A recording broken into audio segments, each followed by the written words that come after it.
Bună seara, bună seara! Eu sunt Alexandra, care astăzi o să vă filmez din Piano Ticle 2.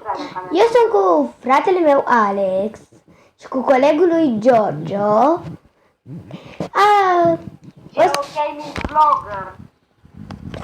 L-ați auzit pe colegul fratele meu și acum o să vă filmez din episodul 3. Da.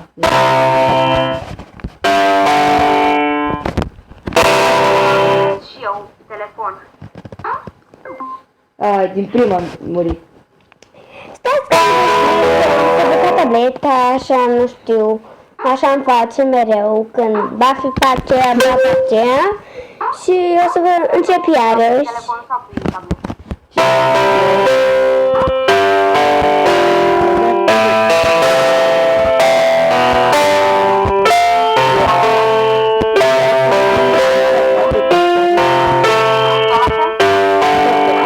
Am avut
Am filmat, o să vă spun la revedere.